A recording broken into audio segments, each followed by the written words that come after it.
আসসালামু আলাইকুম। তো জাহাঙ্গীরনগর বিশ্ববিদ্যালয়ের শূন্য আসন সংখ্যা, তো দেখো এই ইউনিট যদি আমরা বলি, প্রথম শিফট থেকে 21টা আসন খালি, দ্বিতীয় শিফট থেকে 22 জন নেবে, তৃতীয় শিফট থেকে এখনো 17 জন নেবে ছাত্র, চতুর্থ শিফট থেকে 21 জন, পঞ্চম শিফট থেকে 17 জন, আর ছাত্রী তৃতীয় শিফট থেকে 25 জন, চতুর্থ শিফট থেকে 33, পঞ্চম শিফট থেকে 27 জন। ঠিক আছে। আর বি ইউনিটে শুধু চতুর্থ শিফট থেকে 79 জন নেবে ছাত্র, আর দ্বিতীয় শিফট থেকে ছাত্রী নেবে 37 জন, তৃতীয় শিফট থেকে এখনো ফাঁকা আছে ছাত্রীর সিট 36টি।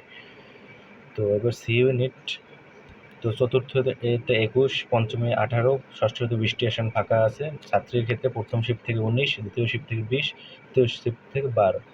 বিজ্ঞান সি ইউনিট, চতুর্থতে 11, পঞ্চমে 7, ষষ্ঠতে 14টি আসন ফাঁকা তো ছাত্রীর জন্য। আর দেখো 9টি, 12, 14টি আসন ফাঁকা আছে প্রথম শিফট ও দ্বিতীয় শিফটে। বাণিজ্য বিভাগে সি ইউনিটের চতুর্থ, পঞ্চম, ষষ্ঠ শিফট 5, 4 ও 2টি যথাক্রমে আসন খালি। আর দেখো ছাত্রীদের জন্য 4, 3 ও 4 প্রথম, দ্বিতীয়, তৃতীয় শিফটে আসন খালি। তো ডি ইউনিটে ছাত্রদের জন্য প্রথম শিফটে 11টি আসন ফাঁকা, দ্বিতীয় শিফটে 12, তৃতীয় শিফটে 14, চতুর্থ শিফটে 13। আর ছাত্রীদের জন্য 7, 14, 8, 9, 7 পঞ্চম শিফট পর্যন্ত।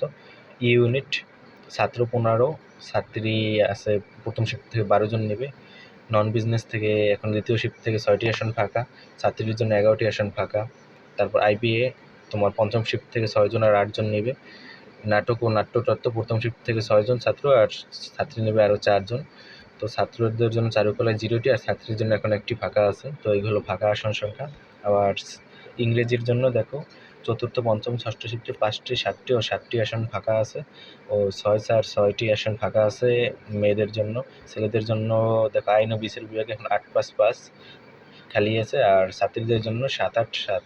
আর এটি জানিয়েছেন ডেপুটি রেজিস্ট্রার সৈয়দ মোহাম্মদ আলী রেজা। ঠিক আছে। তো ধন্যবাদ সবাইকে।